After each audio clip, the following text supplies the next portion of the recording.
If you feel unsure or ill-equipped or maybe unskilled at disciple making, you really can change your limiting beliefs and become someone who confidently, skillfully leads others to spiritual freedom and relational peace in Christ.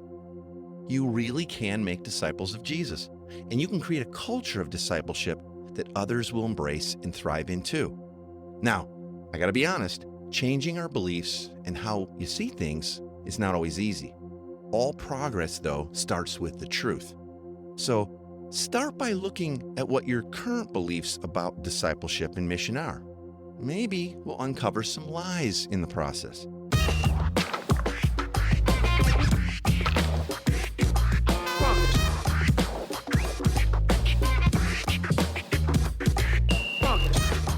Welcome to the Everyday Disciple podcast, where you'll learn how to live with greater intentionality and an integrated faith that naturally fits into every area of life. In other words, discipleship as a lifestyle. This is the stuff your parents, pastors, and seminary professors probably forgot to tell you.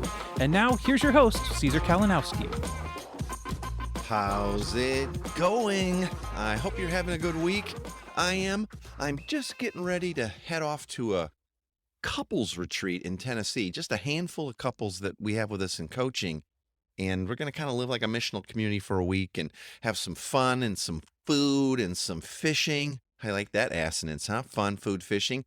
And I hope to catch some fish this year. So, Tim, if you're listening, brother, I hope that works out. We had a blast last year doing the same thing, but didn't catch any fish. We'll have some time for hiking, I'm guessing, and we'll be doing the story of God. What a blast that is. We did this last May, and it really marked the year for all of us. It was a very special time. Maybe you'll join us next year. Hey, speaking of joining us, have you joined us over on Facebook in the Everyday Disciple Facebook group? I hope you will. Just head on over to Facebook, put in Everyday Disciple, and podcast or whatever, you'll find us, or you can go to everydaydisciple.com/Facebook and it'll just take you there. All right. So, and by the way, I hope you're sharing the show with others. Are you doing that? That's how people find new podcasts. Number one way, all the data and research shows it, number one way people find new podcasts is someone they know says, I was just listening to this, you would dig it, and they share it with them. Would you do that? Would you, someone you love, people in your missional community, how about all the folks in your church, throw it in the church newsletter or on your Facebook page or whatever? Just let them know about the Everyday Disciple podcast. You can send them right over to everydaydisciple.com/podcast. Or you can send them to everydaydisciple.com, and they'll find it. It's right there. Before we get started, I want to thank our supporters at Missio Publishing. They are the best, and I believe that they are still producing the very best disciple-making and missional resources that are available out there. I've talked about several of them in the past, the Gospel Primer, Tangible Kingdom Primer, the stuff by Alan Hirsch, Hugh Halter. Oh, there's so many good things there. Check it out. Go to missiopublishing.com, scroll through, see what different books are available, different types of resources. I think you'll be glad you did. Now, I was originally going to talk about dealing with limiting beliefs about discipleship a few episodes back, but a couple other topics seemed a little more timely to me, so I just made the call and I postponed it till today. And I'm excited to talk about this with you.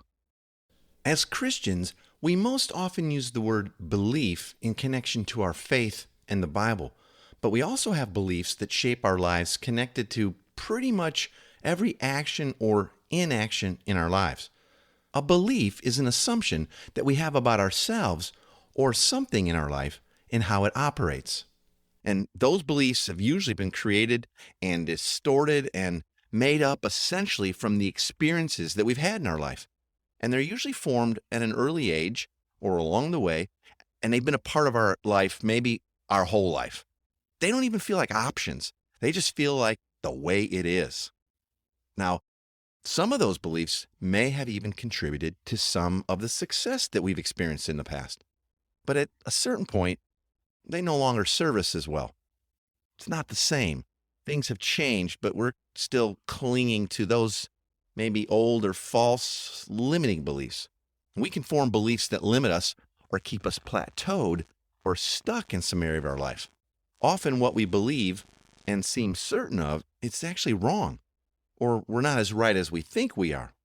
When this is the case, these beliefs limit our experiences and our potential. That's what I want to talk about. Think about this. I sit down in a chair if I believe that it'll hold me, but I won't sit in the chair if I believe it will not hold me. That's how our beliefs are. We proceed forward and do the things we do in life based on what we believe. Now, when people are stuck, it's rarely due to a lack of knowledge, although sometimes that's true. Usually, they've reached the furthest horizon of what they can envision or embrace for themselves. Essentially, they've arrived at the limits of how they see themselves being and what that would lead them to do. What we believe about ourselves always leads to what we ultimately do. So let's talk about dealing with our limiting beliefs about discipleship and mission. When it comes to discipleship as a lifestyle and leading others to truly embrace the mission of God, I've often believed more in a new vision and future than the folks I'm coaching actually believe for themselves. Sure, they want it, but often they doubt it could ever be a reality for them or their church. When things are new or seem tough, it can be easy to lose faith. And that's why I've often had to have faith for them.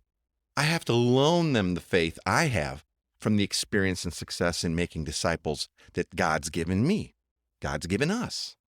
So let me start out this journey today with you by loaning you some faith. If you feel unsure or ill-equipped or maybe unskilled at disciple making, you really can change your limiting beliefs and become someone who confidently, skillfully leads others to spiritual freedom and relational peace in Christ. You really can make disciples of Jesus, and you can create a culture of discipleship that others will embrace and thrive in too. I'm loaning you the faith. Now, I got to be honest, changing our beliefs and how you see things is not always easy. All progress, though, starts with the truth. So start by looking at what your current beliefs about discipleship and mission are. Maybe we'll uncover some lies in the process. I'm going to give you some help here, and I have to thank Christian Montaigne for his great thoughts that have massively helped me understand how to begin to identify and change my own limiting beliefs. Okay, so first, we've got to recognize the limiting belief. And that's not always easy to see our own limiting beliefs. It's a little like looking at the back of your own head. But here are a few things that have helped me. Start by looking at the results that you're getting in your life right now in the area of discipleship. Are you happy with how things are going and how your people are engaging? Are there consistent, recurring themes, excuses, or perceived barriers that you keep hearing or using? There's a really good chance that you've embraced some of these things now as a limiting belief. Some of the things I hear all the time that are absolutely not true, but are common limiting beliefs are things like discipleship's done in a series of classes, like 101, 201, whatever. And that's the way it's always been done. Or I hear our people just don't care that much about making disciples. They all checked the Jesus in my heart box years ago, and now they're just waiting to go to heaven. They don't want to live this way. Or I'll hear things like, my house is not big enough to have people over all the time. And my neighbors aren't even really interested in coming over. I hear things like this. I'm too introverted. Yeah, I'm too introverted to be making disciples in community. Or I'll hear, my people do not have the time in their schedules for discipleship and outreach and mission. Or flip that around. I've heard this a lot of times. I don't have time to truly make disciples in community. I'm too busy with my ministry duties. Is that true, Pastor? Or I'll hear, I don't have the knowledge or the tools to do this. To that I say, well, you could have. But here's the thing. None of those things that I just listed off are actually true. If things like that are keeping you or others from making disciples as a primary focus of your lives, these are false and limiting beliefs. Are you willing to explore your limiting beliefs and then name them? That's important. That's the beginning of change. Next, explore your unmet desires. Well, what is a strong unmet desire in your life when it comes to making disciples of Jesus and truly living out your faith with others in community in everyday life? With your family, your kids, close friends, and neighbors. Do you have any unmet desires there? If you feel like you're not gaining traction towards that desire, reflect on what the major doubts or fears are that surround it for you. Those doubts or fears are reflections of your limiting beliefs. Don't miss that. Those doubts or fears are reflections of your limiting beliefs. Now, sometimes it's helpful to ask others for two reasons. Others often see something that we don't see. You might ask people like, hey, do you see how we're not really making disciples here or not living this as a lifestyle? What do you see in my life that's keeping us from that? Or do you think I'm keeping us from that? Or do you hear me making excuses? Ask others for help. And secondly, others can provide an external validation that it's actually all right for this belief to change.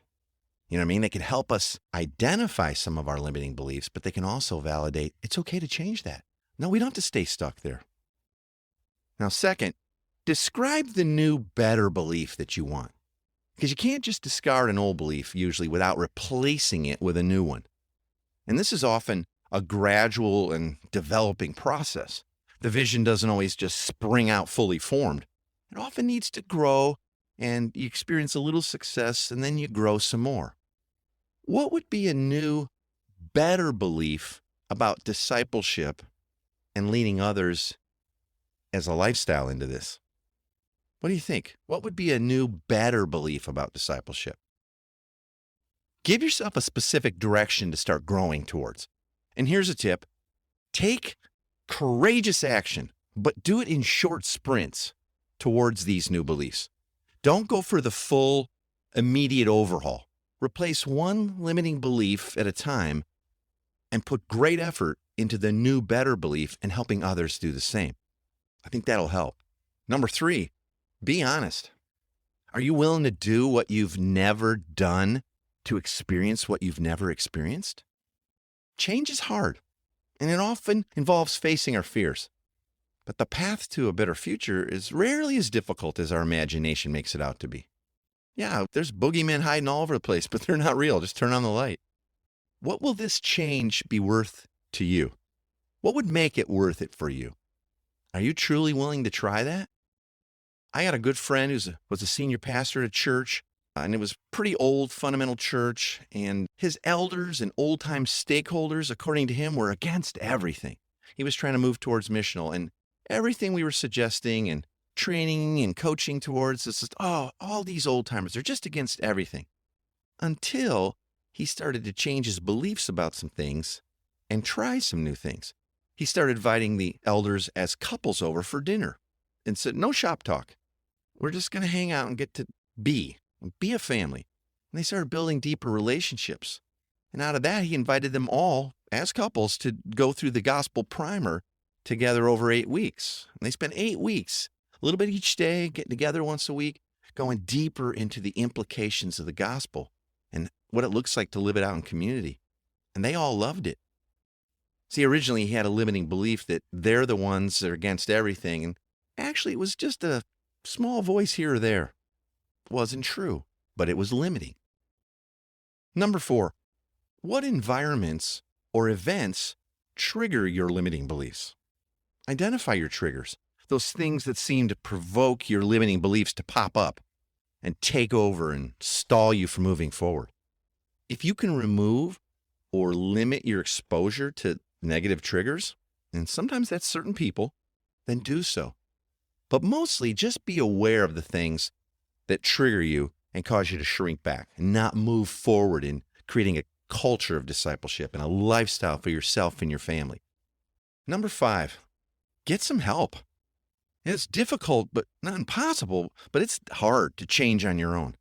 For most people, it's much faster and easier to do this with help from others. Here are some examples that I got from Christian Montaigne again that might help. He uses this word. He says, soak yourself in some relational marinade. I like that. Immerse yourself in relationships with people who think and act like you want to think and act. Befriend some successful disciple makers, people that are living this out as a lifestyle. Spend time with people in missional communities. Maybe join a peer network with others who are making or who have made the shifts that you want to make. And then he goes on and says, also, there's a way to help. Soak yourself in some mental marinade. Immerse yourself in podcasts and books and workshops or whatever else best reflects what you're trying to be and do. Exposing yourself to these types of patterns of thinking and attitudes kind of start to shape our own hearts. And this is maybe the best kind of help is get a mentor or hire a coach. Bring people into your life for the express purpose of asking them to help you grow in this area of life and ministry. Don't just Frankenstein bolt things together and go it alone and keep letting your limiting beliefs keep you from it. Personally, I'm nearly always working with at least one coach in my life in some area that I'm trying to improve in. And I've invested a lot in coaching and training to be and do the things that we believe we're called to.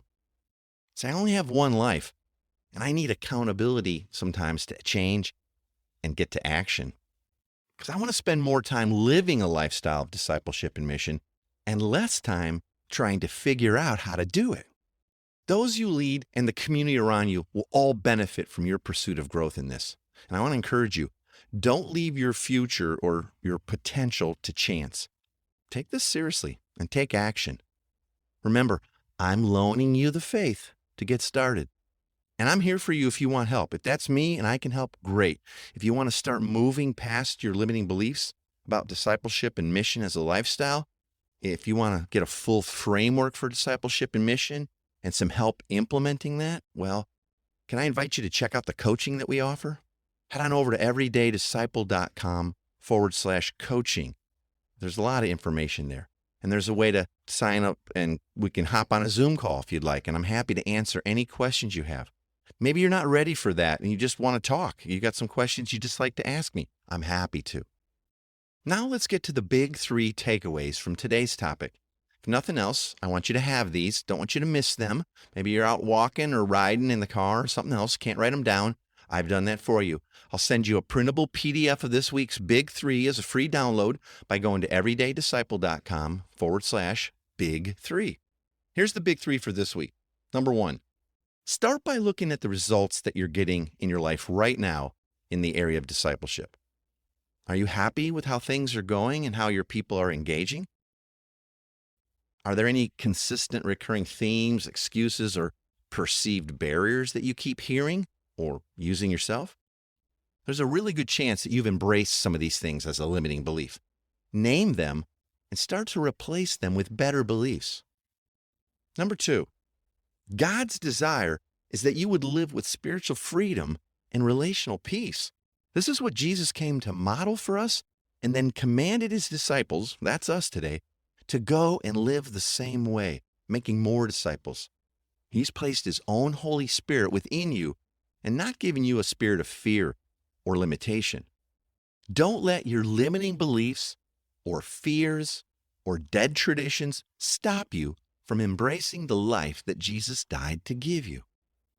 Number 3, immerse yourself in relationships with people who think and act like you want to think and act.